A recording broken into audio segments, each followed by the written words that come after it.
Атом әдеттер. Қорытынды. Құпия. Ұзақ мерзімді нәтижеге қалай жетуге болады? Сорет парадоксы деп аталатын ежелгі грек мысалы бар.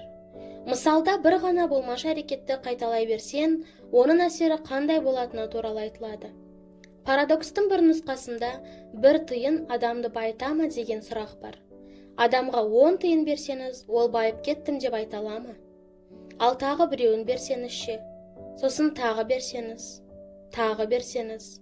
Бір уақытта бір тиын көп тиынға айналмай, ешкімде байымайтынын мойындауға тура келеді. Атом әдеттер туралы да осылай деуге болады. Айтыңызшы, бір ғана құртақандай өзгеріс өміріңізді толықтай түрлендіре ала ма? Екіталай деп жауап бересіз. Ал тағы бір өзгерісше, сосын тағы. Күндердің күнінде бір ғана болмашы өзгеріс өміріңізді танымастай өзгертіп жіберетінін лажсыз мойындайсыз. Әдеттерді өзгертудегі басты мақсат адам өзін 1%-ға емес 1000%-ға жетілдіруі. Атом әдеттердің жиынтығын түзу. Мұнда әрбір әдет бүкіл жүйенің ажырамас бір кірпіші секілді. Алғашында болмашы өзгерістер мағынасыз болып көрінеді. Өйткені олар сіз бейімделген ортада аса байқалмайды. Бір тиыннан байып кетпейтіні секілді, бір ғана жақсы өзгерістен, мәселен 1 минуттық медитация, немесе күнде бір рет кітап оқудан өмірдің жақсарғанын сезе алмайсыз. Әйткенмен, бір ғана болмашы өзгерісті тағы бір болмашы өзгеріспен толықтырып отырсаңыз, өміріңіз басқа арнаға бұрыла бастайды. Өмір таразысында салмақ үстейтін бір түйір дән сияқты әрбір жетістік сізді өзіңіз қалаған бағытқа біртіндеп жетелей береді. Алған бетіңізден қайтпай табандылық танытсаңыз, шешуші сәтке де жетесіз. Сол сәтте сізге жақсы әдетті үйрену оп-оңай болып көрінеді. Содан бастап жиі қарсыласуын доғарып, сізге қызмет ете бастайды. Қолыңыздағы кітапта өз ісінде табысқа жеткен 100 адамның өмірінен мысал келтірілген. Оның ішінде олимпиада чемпиондары, танымал артистер, бизнес-ледилер, дәрігерлер және әйгілі сықақшылар да бар. Олардың бәрі үздіктердің үздігі атанып, биік шыңды бағындыру үшін құртақандай әдеттер туралы ғылымға жүгінген. Біздің әңгімемізге арқау болған адамдар, командалар және компаниялар түрлі қиындықтарға тап болғанда біртіндеп, асықпай, бірақ тұрақты әрі табанды әрекет ету арқылы табысқа жеткен. Табыс ұмтылатын мақсат емес, немесе кесіп өтетін мәре сызығы да емес. Ол адамның өзін-өзі жетілдіру жүйесі, мәңгілік өзгеру процесі. Бірінші тарауда мен әдеттерді өзгерту кезінде қиындыққа тап болсаңыз, проблема сізде емесін біліңіз. Мәселе әдет қалыптастыру процесін дұрыс жүйелей алмаудан туындаған. Жаман әдеттерді қайталау өзгергіңіз келмейді дегенді білдірмейді. Бар болғаны өзгеріс жүйесін дұрыс құра білмейсіз деп айтқанмын. Осы кітапты оқыған соң сіз бәрін түсінесіз, дұрыс шешім қабылдайсыз. Мен соған сенемін. Енді сіз ең жақсы жүйені құрып, ең пайдалы әдетті үйренуге көмектесетін мінез құлықты өзгертудің 4 ережесін, түрлі әдістер мен стратегияларды білесіз. Әдеттерді ұмытып кете берсеңіз, оны көрсетіп қою керек. Әдетті тастап кетуден қорықсаңыз, оны атуға тырысыңыз. Көбіне әдет қалыптастыру қиын болып көрінеді. Оны жеңілдету жолдарын да білесіз. Қандай да бір әдетті ұстанғыңыз келмесе, одан қалай ләззат алуға болатынын үйрендіңіз. Әдет қалыптастыру үздіксіз процесс. Оның соңы жоқ. Тұрақты шешім деген болмайды. Бір қырымда жетілдіру керек деп ойлаған сайын, мінез құлықты өзгертудің 4 ережесін қайта қараңыз және лайықты алаңыз деңіз. Көрсетіңіз, ұнатыңыз, жеңілдетіңіз, ләззат алыңыз. Қайта, тағы. 1%-ға жетілу жолын үнемі іздеуден танбаңыз. Күш салуды қажет етпейтін іс-әрекет. Көрнекі, ұнамды, қарапайым және ләззат сыйлайды. Күш салуды қажет ететін іс-әрекет жасырын, ұнамсыз, күрделі, ләззат сыйламайды. Сіздің жақсы әдеттеріңіз кестенің сол жағында тұру керек. Яғни, көрнекі, ұнамды, қарапайым және ләззат сыйлайтындай болуы шарт. Ал жаман әдеттерді оң жаққа тізіңіз. Оларды көрсетпеңіз, жиреніңіз, күйзеліңіз және ешқандай ләззат алмаңыз. Ұзақ мерзімді нәтижеге жетудің құпиясы үнемі жетіліп отыру. Ешқашан тоқтамаңыз. Сол кезде қандай биікке көтерілгеніңізді көресіз. Жұмыс істеуді тоқтатпасаңыз, бизнесіңіз қарыштап дамиды. Білім алуды тоқтатпасаңыз, кемеңгер боласыз. Ақша үнемдеуді үзбесеңіз, біраз уақыттан соң байып шыға келесіз. Достарыңызға қамқор болуды жалғастыра берсеңіз, берік достықтың не екенін түсінесіз. Кішкентай әдеттер жинала береді. Сөйтіп, мызғымас бірлікке айналады. Мұның бәрі атом әдеттер күші. Болмашы өзгерістер, ғаламат нәтижелер. 4 ережеден тұратын шағын дәрістер. Бұл кітапта адамның мінез құлқының 4 кезеңнен тұратын үлгісін ұсындым. Олар стимул, қалау, реакция және марапат. Аталған жүйелер жаңа әдетті қалай қалыптастыруға болатынын үйретеді. Және адамның мінез құлқы жайында кейбір қызықты идеялардың сырын ашады. Проблемалар сатысы стимул мен қалау, шешімдер сатысы реакция мен марапат. Бұл қосымшада дәлелденген бірнеше тұжырым ұсынамын. Саналы ойдың жемісі де жоқ емес. Мысал келтірудегі мақсат адамның мінез құлқын сипаттаған уақытта осы үлгінің қаншалықты пайдалы әрі көп қырлы екенін түсіндіру. Оның құрылымын түсінсеңіз, жүрген жеріңізде ұқсас жайттарды байқай бастайсыз. Түйсігіміз қалауды оятады. Сіз стимулға айрықша мән бере бастағанда ғана қалау оянады. Ми дәл сол сәттегі жағдайды сипаттау үшін эмоцияға жүгінеді. Яғни, мүмкіндікті көргеннен кейін ғана не қалап тұрғанымызды түсінеміз. Бақыт дегеніміз ештеңені қаламау. Стимулды сырттай бақылап, бірақ жағдайды өзгерткіңіз келмесе, дәл қазіргі халіңізге көңіліңіз толады деген сөз. Бақыт дегеніміз ләззат алуға ұмтылу емес, яғни қуану немесе бір нәрсеге көңілі толу. Ештеңеге ұмтылмау. Өзіңізді басқаша сезінгіңіз келмесе, сіз бақыттысыз. Бақыт бір күйге түсіп алып, ештеңені өзгертпеу. Алайда бақыт сезімі де өтпелі. Өйткені қай уақытта болмасын адам көңілі бірдеңені қалап тұрады. Кайет Будрис айтқандай, бақыт адамның орындалған арманы мен жаңадан пайда болған қалауының арасындағы кеңістік. Біз ләззат алуға ынтығамыз. Миымыз қандай да бір ләззат алудың жолын ойлап табады да, бізді соған ынтықтырып қояды. Әрекет еткен уақытта мидағы сол бейнеге қалай жетуге, немесе бізге не ләззат сыйлайтынын болатынын білеміз. Ләззат сезімі кейін келеді. Австриялық невролог Виктор Франкл бақытқа жету мүмкін емес. Ол өзі келуі керек деп айтқанда соны меңзеген. Біз арманға жетуге ұмтыламыз. Әрекеттен кейін ғана ләззат аламыз. Бақылау әрекеті проблемаға айналмаса ғана жанымыз тынышталады. Кез келген іс әрекеттің алғашқы қадамы бақылау. Алдымен сіз стимулды, қандай да бір ақпаратты немесе оқиғаны байқайсыз.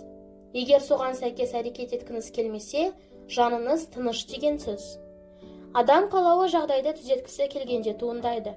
Ал егер ештеңені қаламай, жай ғана бақылағыңыз келсе, ештеңені түзеткіңіз келмегені. Өйткені қалау мазаңызды алмайды. Жағдайды түзетуге ұмтылмайсыз. Санаңыз сізге шешуге тиісті проблеманы ойлап таппайды. Сіз жай ғана бақылаумен өмір сүресіз. Не үшін екенін білсеңіз, қалай деген сауалдың жауабы оңай табылады. Неміс философы, ақын Фридрих Ницше не үшін өмір сүретінін түсінген адам қалай деген сұрақтың да жауабын біледі дейді. Қанатты сөз адамның мінез құлқы жайындағы шындықты ашып берген. Мотивация мен қалау күшті болса, не үшін әрекет ететініздің себебін білсеңіз, сан түрлі күрделі мақсатқа жетесіз. Жету жолы ауыр, ұлы армандар үлкен әрекеттерге итермелейді. Ақылды болғаннан әуесқай болған жақсы. Мотивация мен әуестік ақылға қарағанда маңызды. Өйткені олар бізді әрекетке итермелейді. Сіз қанша ақылды болғаныңызбен ешқандай нәтиже шығара алмайсыз. Өйткені ақыл адамды әрекет етуге итермелейді. Әрекет ету үшін ақыл ойды былай қойып қалауыңызды ояту керек. Навал Равикант айтпақшы, бір нәрсе істеу үшін оны жан тәніңмен қалауын керек. Іс-әрекеттің қозғаушы күші эмоция. Біздің кез келген шешіміміз белгілі бір дәрежеде эмоциямыздың жемісі. Әрекет еткен уақытта логикалық себебіңіз қандай болса да, іштей эмоцияға берілген кезде шұғыл әрекет ету керектігін сезесіз. Мидың эмоцияға жауапты орталықтарына зақым келген жандар не себепті әрекет ету керектігін бірнеше себеппен түсіндіріп беруі мүмкін. Бірақ олар бәрібір ештеңе істемейді. Өйткені оларда қозғаушы күш, эмоция жоқ. Сондықтан қалау реакциядан бұрын жүреді. Алдымен сезім, одан соң әрекет. Біз алдымен эмоцияға берілеміз, содан кейін ғана саналы ойлай аламыз. Мидың алғашқы режимі сезіну, одан кейінгісі ойлау. Алдымен мидың жылдам, түп саналы бөлігі жауап қатады. Бұл бөлік сезіну мен алдын ала масаттану сезіміне жауап береді. Одан кейін баяу, саналы, яғни ойланатын бөлігі жауап қатады. Психологтар оны бірінші жүйе, сезім және жылдам пайым жасау, және екінші жүйе логикалық талдау деп атайды. Алдымен сезім туады, бірінші жүйе. Одан соң ой пайда болады, екінші жүйе. Екеуі бір-бірімен үйлессе, бәрі жақсы болады.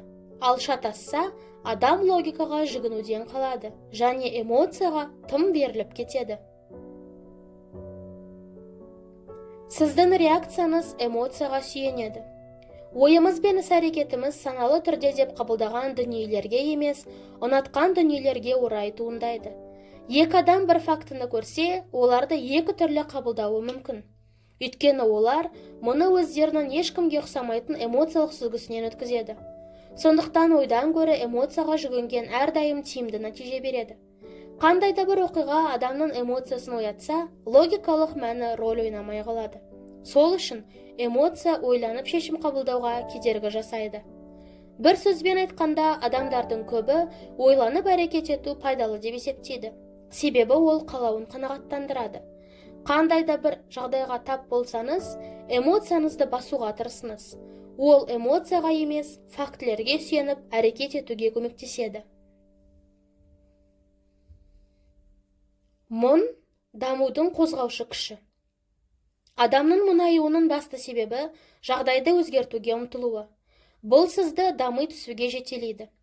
Адам қазіргі халіне риза болмағанда ғана оны өзгертуге әрекет жасайды. Өмірін жақсартқысы келетін адамның бүкіл іс-әрекетін жан қалауы басқарады.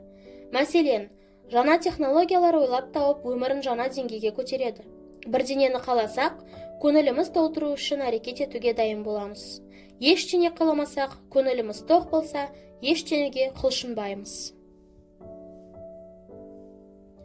Бірдеңені қаншалықты қалайтыныңыз іс-әрекетіңізден белгілі. Егер сіз бір нәрсенің өзіңіз үшін аса маңызды екенін айта берсеңіз, алайда оған жетуге әрекеттенбесеңіз, шын мәнінде оны қаламай тұрсыз. Шындықты мойындайтын уақыт жетті. Өйткені адам әрекеті нағыз мотивациясын айқындайды. Марапат шығынның бір жағы. Реакция күш-қуат шығыны марапаттың ресурстардың түсімінің алдында жүреді. Мәселен, жүгіруден ләззат алатын, алдымен ұзақ уақыт жүгіру керек. Яғни біз марапатқа жету үшін күш-қуат сарп етеміз. Өзін-өзі бақылау өте қиын, себебі ол бізге ләззат сыйламайды. Марапат қалауымызды орындайтын нәтиже.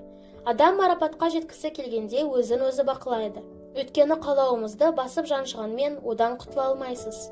Нәпсіге қарсы тұрған кезде қалауыңызды қанағаттандырмайсыз. Жай ғана елемеуге тырыссам, қалауым өзінен өзі жоғалып кетеді деп есептейсіз. Өз-өзіңізді бақылаған уақытта ләззат алмайсыз. Өйткені көңіліңіз қанағаттанбайды. Біз күткен нәтиженің деңгейін қанағат сезімі анықтайды. Адамның қалауы мен марапатқа жеткеннен кейінгі сезімнің арасындағы айырмашылық істеген ісімізге қаншалықты қанағаттанғанымызға байланысты. Күткен нәтиже мен жеткен нәтиже арасында айырма болмаса, яғни о нәтижеге жетсек, таңғалу, масаттану болады және бұл істі тағы қайталаймыз. Ал егер нәтижеге көңіліміз толмаса, одан кейін бұл істі доғарамыз. Мысалы, сіз $10 алам деп үміттеніп, $100 алсаңыз, қатты қуанасыз. Ал егер $100 аламын деп ойлап, $10 алсаңыз, көңіліңіз қалады. Үмітіңіз қанағат сезіміне әсер етеді. Үлкен үміт күтіп, орташа нәтижеге жетсеңіз, түңілесіз. Көп үміттенбей, жоғары нәтижеге жеткенде қанағаттанып қуанасыз. Нәтиже сізге ұнаса, сіздің қалауыңыз осы болатын, және сіз қанағаттанасыз. Қанағат деңгейі нәтижені көргендегі қуаныш пен үмітке тең. Сенеканың дүниесі аз адам кедей емес, көп дүниеге жеткісі келетін адам кедей деген белгілі афоризмінің мағынасы осында. Жеткен жетістіктен артық нәрсені үнемі қалап тұрсаңыз, ешқашан қанағаттанбайсыз. Өйткені сіздің назарыңыз шешімге емес, проблемаға ауып тұрады. Бақыт дегеніміз салыстырмалы сезім. Мен мақала жариялай бастағанда, алғашқы 1000 жазылушы жинағанға дейін 3 ай уақыт жұмыс жасадым. Бұл деңгейден өткен соң ата-анам мен сүйіктіме осы туралы айттым. Бәріміз өрге менің 1000 жазылушы жинағанымды атап өттік. Қатты қуанып, осылай жалғастыра беруге бел будым. Бірнеше жылдан кейін парақшама күн сайын 1000 адам жазылатын деңгейге жеттім. Бірақ ол кезде бұл жайында біреуге айтайын деген ой болған жоқ. Ол мен үшін қалыпты жағдайға айналып кетті. Жұмыс өнімділігі бұрынғыдан 90 есеге артты, бірақ сонда да қанағаттанбайтын болдым. Бірнеше күннен соң есімді жиып, осыдан бірнеше жыл бұрын армандаған жетістікке қалай жеткенімді, оны міндетті түрде атап өту керектігін түсіндім. Сәтсіздікке қайғыру және үміт. Үлкен үміт күтіп, нәтижесі аз болғанда қайғырасыз. Адам баласы ойламаған дүниеге жетпегені үшін қайғырмайды. Алайда бірдеңеден үміттеніп, сол үшін күш жұмсап, бірақ сәтсіздікке ұшыраса қатты қиналады. Сол себепті біз бекерге үміттенгім келмейді деген сөзді жиі айтамыз. Әрекет етер алдында да, әрекет еткеннен кейін де сезімге берілеміз. Әрекет етер алдында қалауымыз артады. Белсенділігіміз оянады. Әрекет еткен соң болашақта сол әрекетті қайталауға үйрететін нәтижеге, яғни марапатқа жетеміз. Стимул, одан кейін қалау немесе қажеттілік, одан соң реакция, және сонында марапат немесе нәтиже. Сезіміміз әрекетке әсер етеді, ал біздің қалай әрекет ететініміз сезімімізге тікелей әсер етеді. Іс-әрекетті бастайтын қажеттілік, бекітетін қуаныш. Қажеттілік жақсы көру, іс-әрекеттің қозғаушы күші. Қаламаған дүниені істеуге себепте жоқ. Қажеттілік пен ұмтылыс әрекетке бастамашы болады. Алайда ол біздің көңілімізді қанағаттандырмаса, оны тағы қайталауға себеп табылмайды. Қуаныш пен қанағат сезімі әрекетті бекітеді.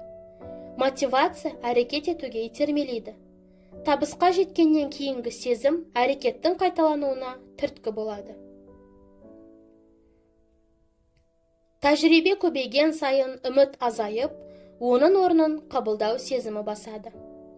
Жақсы бір мүмкіндік алғаш рет пайда болғанда бәрі орындалады деп үміттенеміз. Уәде қандай болса, дәме немесе қалау соған қарай пайда болады. Содан кейін шынайы өмір оған түзету енгізеді. Уақыт өте келе, қандай нәтиже қалай шығатынын түсіне бастайсыз да, үмітіңіз бәсеңдеп, оның орнына нақты болжам жасап, шынайы нәтижені қабылдаудан басқа амалыңыз қалмайды.